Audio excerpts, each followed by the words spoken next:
Olá, galera, boa tarde, não sei se é boa tarde, bom dia ou boa noite, um salve a todos aí. A gente está se reencontrando aí para a gente retomar os nossos estudos nesse período aí complicado que a humanidade está vivendo aí com esse coronavírus. Enfim, a gente está retomando aí de alguma forma, tentando estar próximo de vocês novamente, mesmo com essas dificuldades que estão sendo impostas aí por essa problemática, beleza? Então a gente vai retomar de onde a gente parou. A aula de hoje, o tema é JK, Juscelino Kubitschek, e a gente vai retomar basicamente da onde a gente vinha analisando, ok? Não sei se vocês vão lembrar, aqueles que têm a memória um pouco melhor, gostam um pouquinho mais de história, a gente está falando sobre história do Brasil, a gente está falando sobre história contemporânea, sobre a história, trocando em miúdos, trazendo aí para o nosso linguajar do dia a dia, a história recente do Brasil atual, beleza? Principalmente aí a partir do século XX, ok? Então a gente está falando aí sobre esse Brasil republicano que tanto nos dá dor de cabeça nos últimos tempos e que tantas controvérsias nos apresentam. Mas é a nossa democracia e é essa democracia que levou justamente a chegada ao poder desse presidente que a gente vai analisar hoje, chamado Juscelino Kubitschek. Ele vai ser o cara mais importante pós-Era Vargas.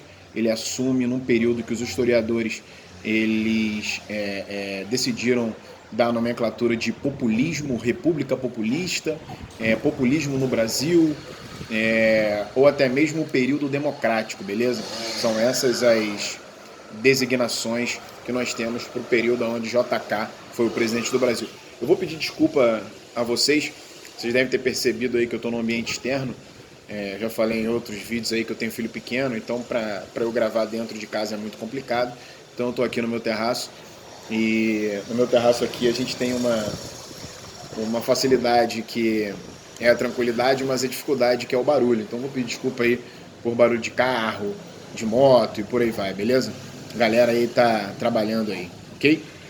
Então vou falar com a voz um pouco mais alta para que todo mundo possa ouvir. Então, retomando aí, a gente está falando aqui, estou até com o computador aberto aqui para mostrar para vocês algumas imagens do JK. Eu vou tentar ser rápido para não ser muito maçante nem chato. Eu só quero pontuar para vocês as principais características do governo JK. Na verdade, o JK foi um presidente eleito pelo povo democraticamente. Ele era um liberal, por assim dizer.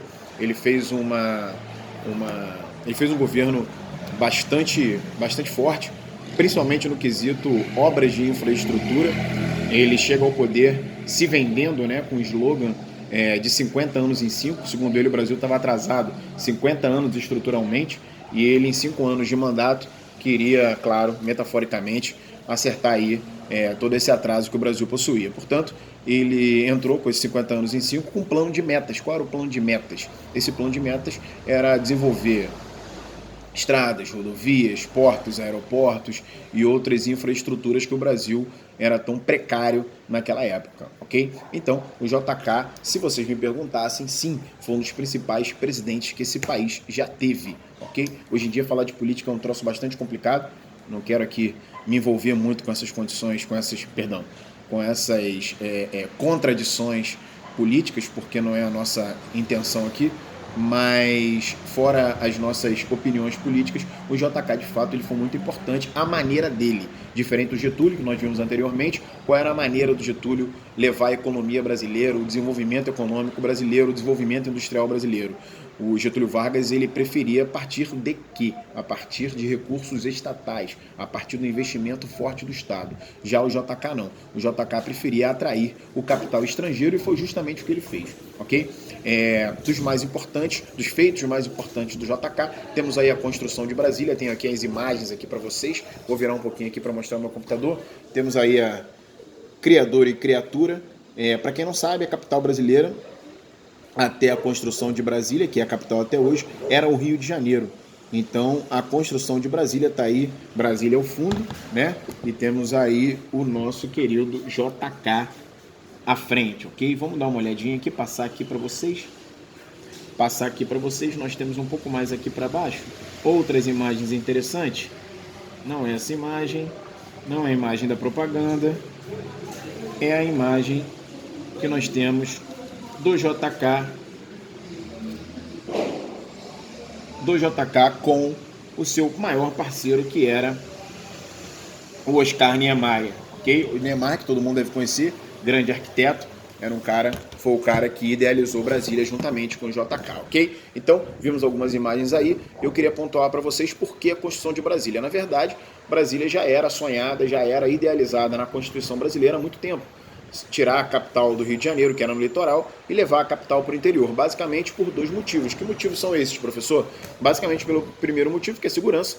Uma eventual invasão brasileira, a gente sabe que o Brasil dificilmente entra em guerras, enfim, não é um país muito afeito a esse tipo de conflito, mas no eventual conflito você tira a capital do litoral e bota ela na região central do Brasil, no Planalto Central, então ela fica muito mais protegida. A segunda motivação é você criar uma densidade populacional no interior e na região central do Brasil, que não existia. Então você cria uma capital, você cria negócios, você atrai pessoas, você atrai profissionais e você cria uma nova densidade populacional, você aumenta a densidade populacional naquela região. Missão cumprida para os dois, né? Na verdade movimentou e na verdade também conseguiu, a partir da Constituição de Brasília, você ter uma capital mais segura, por assim dizer, naquela região, beleza? Então temos a Constituição de Brasília, mas não foi só isso. Temos outras construções, como eu citei anteriormente, como estradas, rodovias, aeroportos. O JK foi presidente na década de 50, então a aviação comercial estava engateando, ele conseguiu construir aeroportos, ele deu condições para que isso acontecesse, e de mais importante também, no fator econômico, na questão econômica, ele conseguiu atrair também o investimento das grandes montadoras. A Volkswagen, por exemplo, ela chega aqui no Brasil pelas mãos do JK. É ele que consegue trazer a primeira grande montadora para o Brasil naquele momento. A indústria automobilística, ela é muito importante até os dias atuais, uma das bases aí do nosso setor industrial, que foi trazida pelo JK. Duas características e dois detalhes sobre essa vinda. Primeiro, de fato, você cria uma nova indústria, você gera empregos, você consegue movimentar a economia, mas você fica refém de alguma forma da tecnologia estrangeira. O Brasil até hoje, se não me engano, entre os 5 ou 10 maiores consumidores de carros do planeta, ainda depende dos investimentos dessas empresas, dessas indústrias internacionais, ok? As nossas principais montadoras, todas elas, não são brasileiras, então ficamos sim dependentes dessa tecnologia de fora, ok? Então, além da industrialização via capital estrangeiro, nós temos aí também um aporte muito grande de capital estrangeiro também. O JK conseguia vender o Brasil muito bem, então tivemos investimentos, a chegada de novos produtos, bens de consumo, como eletrodomésticos e outros bens, que de fato vão modernizar um pouco o Brasil. Por que eu digo um pouco? Porque essa modernização ela não foi democrática. Você tem o aumento das disparidades sociais, aquela classe média, classe alta, mais urbanas tiveram acesso a todas essas transformações, a todas essas novidades tecnológicas, mas a base populacional, 40%, 50%, 60%, 70% da população não tinha acesso a nada disso. Então, o aumento das desigualdades sociais também vai acontecer na época do JK. Espremendo tudo, galera, tentando tirar o que de bom aconteceu no governo JK, a gente tem um processo de industrialização, a chegada da indústria automobilística, o crescimento estrutural do Brasil, fora de dúvida, mas em compensação, o aumento das desigualdades e também fortes denúncias aí de corrupção durante o governo do próprio JK. Beleza? Então, é isso que eu queria trazer para vocês na aula de hoje. Queria pedir para vocês, como exercício, antes de finalizar, fazerem aí um resumozinho sobre o governo JK, que quando a gente voltar, eu faço a correção em sala de aula, ok? Muito obrigado e até a próxima.